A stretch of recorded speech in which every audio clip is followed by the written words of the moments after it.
मेरे एक जूनियर ने मुझे कहा कि जिस वार्ड से शिफ्ट हुआ है वहाँ की सीनियर डॉक्टर एक है, उन्होंने तंजन कहा है कि डॉक्टर साहब ने कहो इनू सूरत रमान सुनाना। तो ना तो टेस्टों में कुछ आ रहा है और ना कुछ आ रहा है, 4 माह से ऐसे है। तो जो हिस्ट्री होती है, हम जो डॉक्टर्स कॉमन चीज़ें होती हैं वो सारे पूछते हैं। तो बच्चों ने मुझे बताया, जूनियर डॉक्टर्स ने, कि ना शुगर है, ना ये नहीं, वो नहीं, फलानी। मैंने इन्हें कहा कि इसका एड्स का टेस्ट करा लें।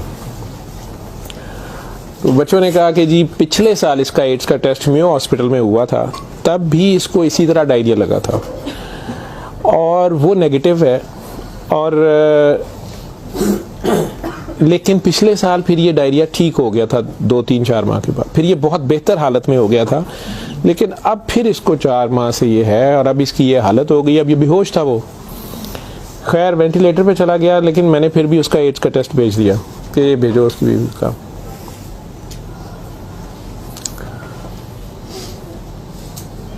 सूरा रहमान हमारे आईसीयू में वैसे ही लगती है, सुबह दोपहर शाम, कई बार मिस हो जाए, दिन में कम से कम एक बार ज़रूर लग जाती है। कोई ना कोई डॉक्टर नर्स ड्यूटी अपनी समझ के उसको लगा देते हैं। वो भी लग रही थी, सारे पेशेंट्स थे। जहाँ तक जितनी मेरी याददाश्त साथ देती है कि तीसरा दिन था तो मेरी जूनियर डॉक्टर का मुझे फ़ोन आया, बड़ा पैनिकी। उसने कहा कि सर ये पेशेंट जो है इसकी हालत तो ख़राब ही है, वैसे ही है, बेहतर नहीं हो रहा ये वाला पेशेंट। इस पर अचानक एक चेंज आई है कि ये सूरा रहमान जब भी लगती है, मैंने नोट किया है, लेकिन नर्सेज सुबह से बता रहे थे, लेकिन मैंने ये नोट किया अब कि जब भी लगती है इसके नाक और मुंह से वैसे उसके पाइप डाला हुआ था, फेफड़े, हम सांस उसको मशीन, सांस वाली मशीन से जो है ना वो उसके लिए पाइप डाला हुआ था, नाक में भी एक नाली थी मैदे के लिए, बेहोश था। उसने कहा जी इसके नाक में से सुंडियां उबलना शुरू हो जाती हैं बाहर को, और नर्सेज इसके ऊपर ड्यूटी करने से तंग हो रहे हैं। तो अब शक्कर एक मशीन होती है जिससे हम मरीज के अंदर से एक बलगम निकालते हैं जो नेगेटिव प्रेशर से सक करती है। तो सर इसको हम सक करते हैं, लेकिन ये नहीं समझ आ रही कि ये कहाँ से आ रहे हैं। मैंने कहा इसके मैदे से खींच के देखे, उन्होंने कहा जी उधर से नहीं आ रहे। मैं कि इनकी सांस वाली नाली से आ रहे हैं, उसमें से भी नहीं आ रहे। लेकिन जब सूरा रहमान बंद करते हैं ये ख़त्म हो जाते हैं, ये बाहर नज़र नहीं आते। यहाँ हमारी हड्डियों में खाली जगह होती है, उन्हें हम साइनस बोलते हैं डॉक्टर्स। तो मैंने कहा यार फिर इसके ये साइनस से आ रहे हैं, और मेडिकली हम इसे मैगट्स इन्हें कहते हैं। हम शुगर का मरीज़ बेचारा आखिरी स्टेज पे, कई बार उसके ज़ख्म बहुत ख़राब हो जाए तो उसमें कीड़े कई बार पड़ जाते हैं इस तरह। लेकिन ये चीज़ मैंने नहीं सुनी थी, और ना ही उसकी कोई, ना वो शुगर का मरीज़ था ना कुछ और था। मैंने डॉक्टर साहब से कहा कि आप जो है ना इसका ये तो अब एंटीबायोटिक्स जा रही हैं, सारा कुछ जा रहा है, वैसे इसके एड्स के टेस्ट का पता करें वो कब तक आएगा। तो मुझे लग रहा है कि इसकी क़ुव्वत मुदाफ़ियत कोई नहीं है, और ये कीड़े इस तरह पड़ गए। अगले दिन जब मैं राउंड पे आया तो मुझे एक और कहानी पता चली। उन्होंने कहा जी कि इसकी बीवी जो है ना उसने कल रात को हमारी स्टाफ से लड़ाई की है, और वो क्रिश्चियन हमारी जो स्टाफ है नॉन मुस्लिम, शायद उन्हें बड़े गुस्से में उसने कहा कि तुम लोगों ने हमारा मरीज़ ख़राब कर दिया और कीड़े डाल दिए हैं, आप लोगों की केयर अच्छी नहीं है। थी वो बिल्कुल लोअर सोशियो इकनॉमिक स्टेटस से, पुअर, जो अनपढ़ तबका जिसे कहते हैं। तो कहती जी उसने काफ़ी शोर डाला है कि मेरा मियाँ तो बिल्कुल ठीक ठाक था, ये कीड़े आप लोगों ने 3 दिन के अंदर डाल दिए हैं। तो वो डॉक्टर साहब कहने लगे कि बड़ा अच्छी दलील दी है। जो ड्यूटी नर्स थी वो इसको कहने लगी है कि इधर आओ, बल्कि उस नर्स ने हमारी ने नोट किया कि ये सूरा रहमान जब लगती है तो ये ऐसे होता है। तो उसी ने डॉक्टर को मेंशन किया, लेकिन ये औरत शोर डाल रही थी। तो उन्होंने उसको दूसरे 2 मरीज़ों के पास ले गए जो हमारे पास 5-6 महीने से बेहोश, एक के सर में चोट थी तो उसके दिमाग ख़त्म हुआ हुआ, एक को वैसे फालिज से दिमाग ख़त्म हुआ हुआ था, तो उन्हें घर भी नहीं ले जाया जा सकता था। तो 4-6 माह से वो हमारे पास आईसीयू में है। तो उन्होंने उन्हें कहा कि ये देखो अगर कीड़े पड़ने होते तो ये 6 महीने से हमारे पास हैं, तो इनके तो ज़ख्म भी नहीं है, पीछे बेड सोर बन जाते हैं, कुछ भी है, तो आपके मरीज़ को ही हमने 3 दिन में करना था। तो इनकी कोई बीमारी ऐसी है, और हमें एड्स वाला वो जो भी उन्होंने कहा कि जो टेस्ट हमने आपको दिए हैं ना कि करा के लाएं बाहर की लेबॉर्ट्री से या कहीं अंदर से, वो हमें ला के दो जाम से रिपोर्ट है। उसने कहा जी वो काफ़ी वैसे एग्रेसिव है, तो लेकिन उसके अलावा कोई और रिश्तेदार इसका है ही नहीं है, और वो कोई चीज़ ला भी नहीं रही, दवाइयाँ भी हमने खुद अपने फंड से शुरू कर ली हैं। इसका करना क्या है। और मसला ये है कि ये जिस वक्त सूरह रहमान लगती है तो ये कीड़े इसके अब तो आंखों से भी कुछ निकले हैं, तो इसके नाक और मुंह से उबलना शुरू हो जाते हैं। लेकिन जब हम बंद करते हैं थोड़ी देर बाद वो मुंह में कहीं नज़र नहीं आते। तो हमारा ये ख्याल था कि सूरह रहमान बंद कर देते हैं। इसकी बीवी ने भी कहा कि ये तुम लोग फिर बंद करो, पता नहीं क्या तुम लोग लगाते हो। तो वो जो हमारी नॉन मुस्लिम सिस्टर थी उन्होंने उसे कहा कि मेरी बात सुनो, मुझे नहीं पता इसे क्या बीमारी है, लेकिन वो इसे प्रेयर कहती थी। उन्होंने कहा जब ये प्रेयर लगती है ना, ये कीड़े इसको छोड़ के भागते हैं, ठीक है। तो मैं तो कहती हूँ इसको 24 घंटे यही सुनाई जाओ। जब मैंने ये बातें सुनी तो खैर मैंने कहा कि इसकी बीवी को कहो कि वो रिपोर्ट का या हमें रसीद दे दें, हम खुद अपने तौर पे पता कर लेते हैं। तो मेरे राउंड करने के बाद वो बंदी खुद ही आ गई मेरे पास। तो मुझे नहीं पता था कि वही सिस्टर ने उसकी बिठा के कहीं काउंसलिंग की थी। उसे उन्होंने कहा कि इसको हमें शक है कि एड्स ना हो, कि इसकी कुव्वत मुदाफ़ियत नहीं है, इस तरह कीड़े इसको पड़ गए, कुछ हो गया, शायद कमज़ोरी से हो गया, बीमारी की कमी से हो गया। तो ये उसका हम पता करना चाह रहे हैं। अदरवाइज़ तो जो दवाइयाँ हैं वो वही रहनी है। कुछ तरह की उसने बात की, कहती कि वो डर गई है थोड़ी सी, और वो कहती मैंने बड़े डॉक्टर साहब से कोई बात करनी है। बहरहाल अब मुझे जितना याद है, मैं एक साल बड़ी सोचा है इसके ऊपर कि मैं इसको बयान करूं या ना करूं लोगों के सामने। उस औरत ने बड़ी खौफनाक कहानी मुझे सुनाई। जब उसे ये डर पड़ा ना कि इसको एड्स ना हो और उसको ना एड्स लग गई हो, अब वो मुझे कहने लगी इधर कमरे में आके कि डॉक्टर साहब ये जो मेरा मियाँ है ना, ये असल में जादूगर है। मैंने कहा आपने तो पहले दिन लिखवाया कि ये रिक्शा चलाता था और रिक्शा ड्राइवर है। उसने कहा जी ये रिक्शा ड्राइवर तो है, लेकिन ये जादूगर है, काला जादू करता है, लेकिन करता कुरान से था। मुझे हंसी आ गई, मैंने कहा कुरान से काला जादू कैसे हो सकता है। तो बहरहाल टू कट इट शॉर्ट, उस औरत की हमारे वो डॉक्टर्स ने मुझे, चूँकि वो वीडियो मेरे पास वो सिर्फ पड़ी है जिसमें वो कीड़े प्लेट में, हमारी उसे हम डिश कहते हैं, उसमें वो निकाल के वो डाल रहे थे। तो मुझे उन्होंने भेजे कि इसका करना ये क्या है। पहली रात जब उन्होंने मुझे मैसेज किया रात को व्हाट्सएप पे, तो वो वीडियो मेरे पास पड़ी हुई है। और उसने मुझे बताया जी कि मैं खुद किसी की बीवी थी, उसकी माँ मुझे बड़ा तंग करती थी और मैं चाहती थी कि ये मेरे अंडर आ जाए। मुझे किसी औरत ने, दूसरी ने बताया, हमसाई ने बताया कि ये खामन तुम्हारा गुलाम हो जाएगा, तुम इसके पास चली जाओ। बाकी तफसीलात में मैं नहीं जाता, जो कुछ उसने मुझे बताया, उसने कहा जी कि ये इसका जादू का तोड़ ही नहीं था और इसका काम लाजमी इसका होता था, ये जैसे भी करता था। तरीकाकार उसने क्या कहा जी, इसने कमरे में अंदर एक गाँव तकिया रखा होता था, उसके ऊपर इसने वो जिस तरह स्माइली होता है, जो मुझे समझ आई कि उसने कोई बुत सा बनाया हुआ था, उस कमरे में ये बिठाता था और वो लोगों को पहले तो कुरान शरीफ भी पता नहीं पढ़ने वो कहता था, कुछ करता था, फिर उनकी बात सुनता था, सारा कर करा के जो मुझे उसका तरीका वारदात समझ आया या जो भी था।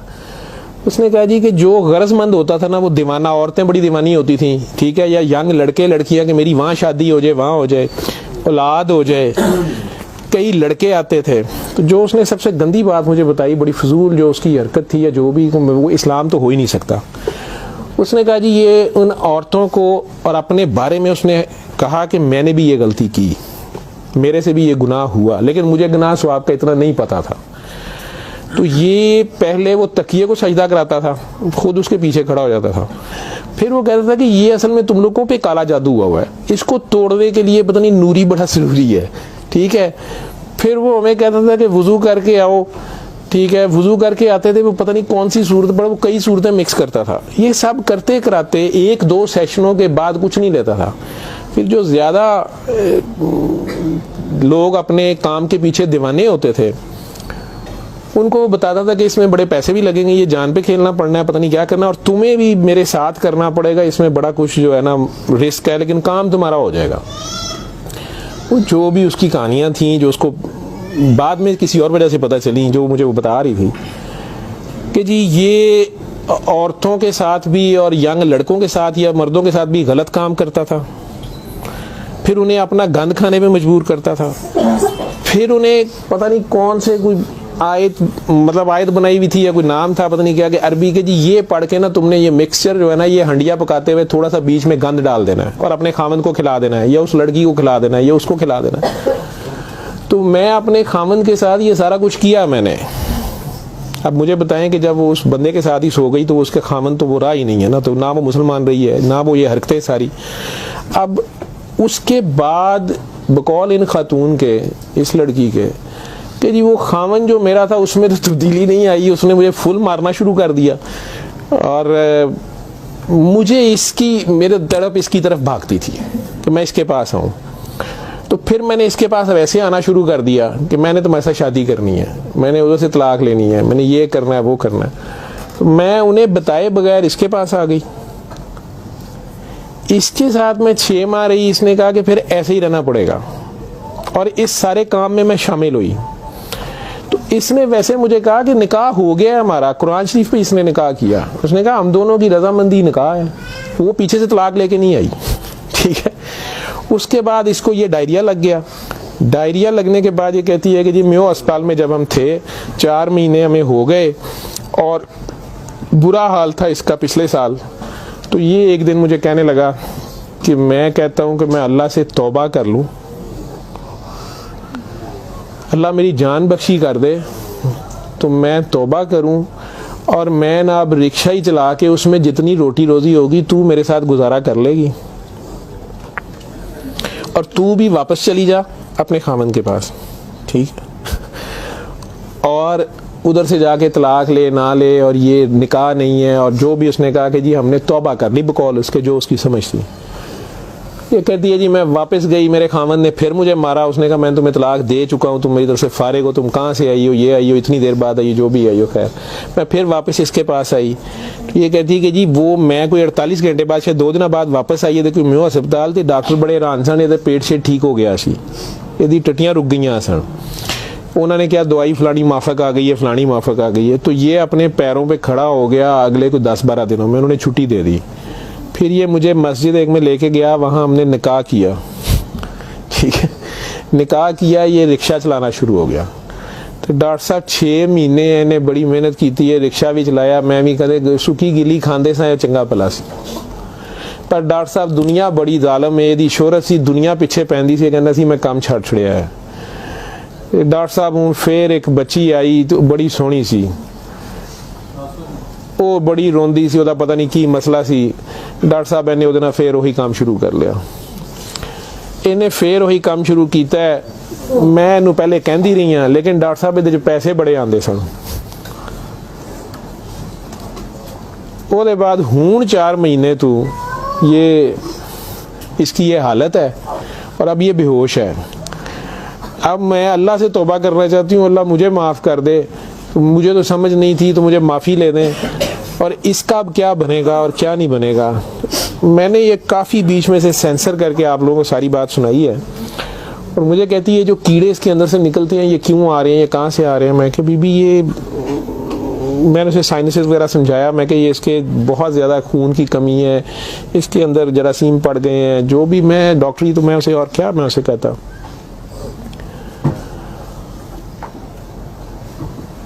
और उस वक़्त सारी बात सुना के तो उसने वो रिपोर्ट अंदर से निकाली और मुझे कहती है जी ये रिपोर्ट में तो इसको HIV की रिपोर्ट थी कि जी वो उत्थे रिपोर्ट वाले मैनू कहा है कि डॉक्टर साहब फौरन जाके दिओ ते तुसी, वो लैबोरेटरी में कहीं पूछती रही तो उन्होंने कहा जी तुसी उत्थों जाके पूछो। तो मैं दसिया मेरे खामन दी मैनू दसो, उन्होंने कहा तुसी अपनी भी कराओ। तो डॉक्टर साहब ये रात दी मेरे कोल है तो मैं मैनू तो नहीं बीमारी होएगी, मैं सूरत रहमान सुन ला। मैंने कहा जी आप भी सुने, 7 दिन सुने, मैं आपको क्या कह सकता हूँ। 1 दिन वो और जिंदा रहा, बंदा मर गया। आखिर तक उसके कीड़े वो आते रहे उसी तरह। जब भी वो सूरह रहमान लगती थी वो ऐसे होता था जैसे उबलते थे बाहर को, नाक से उसके, मतलब वो 1-2 नहीं होते थे कि जिन्हें आप पकड़ के साइड पे कर दें। मैंने बताया ना कि वो शक्कर मशीन रख के तो उससे वो शक्कर में हम शक करते थे उसको सारा, वो मशीन में जाते थे, लंबी सुनियाँ उसकी नाक से मुँह से। और तो माफ़ी आखिर में वो औरत भी उसकी डेड बॉडी लेने में भी तैयार नहीं थी। नहीं जी ये मैं कितने दबांगी ये वो, मैं कहा नहीं अब इसको ये तो आप नहीं लेके जाना, हम हॉस्पिटल से हम और क्या कर सकते हैं। अल्लाह जाने कि ये साल पुरानी बात हमारे हॉस्पिटल में रह के गया पेश। अव्वल तो मुसलमान ना जादू कर सकता है, अगर वो जादू वाला इल्म कहीं से सीख भी लेता है या अपने तरीके से वो समझता है वो जादू कर रहा है तो वो मुसलमान नहीं रहता। एक चीज़, कुरान को ही लोग मिसयूज़ करते हैं, नापाक हालत में गलत तरीके से बड़ा कुछ करते हैं, और कई बार हम नासमझी में भी अपना खसारा बढ़ाते हैं, हमें समझ नहीं होती और हम कुछ चीज़ें करते हैं। कुरान खुद कह रहा है कि इससे मोमिन के लिए शिफा और रहमत है, और जालिम इसी में से अपने लिए खसारा बढ़ाते हैं। अपनी जान पे जुल्म करना भी जुल्म ही होता है। तो अव्वल तो मुसलमान जादू ना कर सकता है ना किसी दूसरे पे करवाता है, अगर दूसरे पे भी करवाता वो मुसलमान नहीं रहता। जब आप जादू के चक्कर में पड़ेंगे ये खुद शिरक है, आप अल्लाह बनने की कोशिश कर रहे हैं ना, आप अपनी मर्जी के रिजल्ट्स लेने की कोशिश कर रहे हैं, ठीक है, माफुकुल फितरत तरीके से, और फिर उससे ज़्यादा बड़ी बदबख्ती कि अल्लाह के कलाम को मिसयूज़ करके वो सारा करके, तो वो मुसलमान नहीं रहता। मैंने उस दिन भी बताया था, वो बच्ची अमेरिका से जो फ़ोन कर रही थी आप लोगों के सामने ही, यहाँ मैंने उसे कलमा शहादत पढ़ाया था, तो उसे दोबारा कलमा पढ़वाया था क्योंकि उसको पता नहीं था। यहाँ वो आई तो वो उससे यही काम किसी और ने करवाया, वो मुसलमान रह ही नहीं गई हुई थी और खामन से लड़ाई उसकी चल रही थी, उनका आपस में फसाद हो जाता था, ठीक ठाक प्रॉब्लम में थे। उससे दोबारा से बावजू हो के आप कलमा पढ़ें। ज़िंदगी में अगर ऐसी कभी गलती कर दी है तो अल्लाह से माफ़ी मांगे, अल्लाह नबी से, और दोबारा से कलमा पढ़ के मुसलमान हो। दूसरा, अगर आप में से किसी को वहम है कि आप लोगों पे जादू है तो किसी बाबे के पास जाने की ज़रूरत नहीं है। ये तो फटाफट आप लोग कहते हैं कि जादू बरहक है, और जी जादू नबी करीम सल्लल्लाहु अलैहि वसल्लम पे भी हो गया था। नबी करीम सल्लल्लाहु अलैहि वसल्लम ने उसको कैसे तोड़ा था, उन्होंने क्या तरीका बताया है? एक बार सूरह फलक, एक बार सूरह नास, या आप 3 बार सूरह फलक 3 बार सूरह नास पढ़ लें, जादू ख़त्म हो गया। औज़ु बिल्लाहि मिनश शैतानिर रजीम पढ़ते ही ख़त्म हो गया है। वैसे तो मुसलमानों पे तो होता ही नहीं है। मैंने सूरह मोमिनून की 89 आयत बार बार रेफरेंस दिया है, मैं किसी बहस में नहीं मजहबी में पढ़ना चाहता। अल्लाह बड़े वाज़े तरीके से उसमें बता रहे हैं कि इनसे पूछो, सूरह मोमिनून में 84 से 89 तक, इनसे पूछो कि आसमान और ज़मीन का मालिक कौन है, ये सारा कुछ किसने बनाया, ये फ़ौरन कहेंगे अल्लाह ने। इनसे पूछो तुम्हारी ज़िंदगी और मौत का हर चीज़ कौन फनी, कहेंगे अल्लाह ने। फिर इनसे पूछो फिर तुम कहाँ से जादू कर दिए जाते हो, जब हर चीज़ का मालिक वो है तो फिर ये जादू तुम लोगों पे कहाँ से हो जाता है? ये हमारी अपनी सोच में होता है। 99% लोग तो साइकी के मरीज़ बने होते हैं, और ये असल में आपस की नफ़रत होती है हमारी आपस की नफ़रत, हसद, कीने, बुग़्ज़, लालच, हवस, ये जो हमारी सोच की लहरें हैं ये ज़रूर एक दूसरे को डिस्टर्ब करती हैं। ये नज़र लग जाती है, माँ की नज़र अपने बच्चे को लग जाती है, प्यार से ही देख ले, उसको ज़्यादा एनर्जी चले गई, बीच में माशाल्लाह नहीं कहा, फोकस अल्लाह से हटा, बच्चे पे गया आपका। तो अल्लाह के रेफरेंस से उस बच्चे को देखें कि माशाल्लाह मेरा बेटा कितना प्यारा, तो फिर नज़र नहीं लगती है। ये बातें आपको समझाई गई हैं कि फोकस आपका अल्लाह रहे। नाउज़ बिल्ला, कई बच्चे मेरे साथ ज़्यादा प्यार से जब ज़्यादा चलते हैं, आप अल्लाह हैं, नाउज़ बिल्ला मैं अल्लाह कैसे हो सकता हूँ? फिर उन्हें मैं कहता हूँ कि बेटा ये कुफ्रिया कलमा है, किसी बात से कोई बंदा मुद्दतों से फंसा होता है, उसमें से निकलता है, कई बहुत बड़ी बात कर देते हैं। होश के लोग नहीं होते हैं, जब तक होश में नहीं होते हैं तो उस वक्त तक तो उन पर हद नहीं लगती, लेकिन जब होश आ गई है उसके बाद ये बात कुफ्र में आती है, और अल्लाह ये बर्दाश्त नहीं करता। आप नासमझी में भी कर रहे हो, बच्चा नासमझी में भी उल्टी सीधी हरकतें कर रहा हो तो माँ तो कान पकड़ लेती है, उसने भी उसे सिखाना तो होता है, उसे साबित तो कराएगा, पहचान तो करा के छोड़ेगा अल्लाह कौन है, अल्लाह कहाँ है। ठीक है, आयतुल कुर्सी का मतलब है कुर्सी की निशानी, कुर्सी का इशारा। ठीक, जब आप खौफ की हालत में हैं तो वो पढ़ लें, या आपको लगता है कि हमें कोई मसला ना हो तो पढ़ लें, तो उसका मतलब ये नहीं है कि वो आयतुल कुर्सी के लफ्ज़ या आयतुल कुर्सी के वो आपकी हिफाजत करते हैं। उसका मतलब क्या है? अरब्स को तो पता चलता था पढ़ते हुए कि वो क्या कह रहे हैं, तो वो सारी अल्लाह की हम्द और अल्लाह की शानें बयान हो रही हैं। तो कुर्सी की बात तो हो रही है कि कुर्सी ज़मीनों आसमान पे हर तरफ वो है, तो असल में तो कुर्सी वाले की बात हो रही है। तो जो कुछ करना है कुर्सी वाले ने करना है, तो अगर कुर्सी वाले से आपका ध्यान हट गया ठीक है, तो आप कुर्सी की पूजा शुरू हो गए, तब भी फंस गए आप।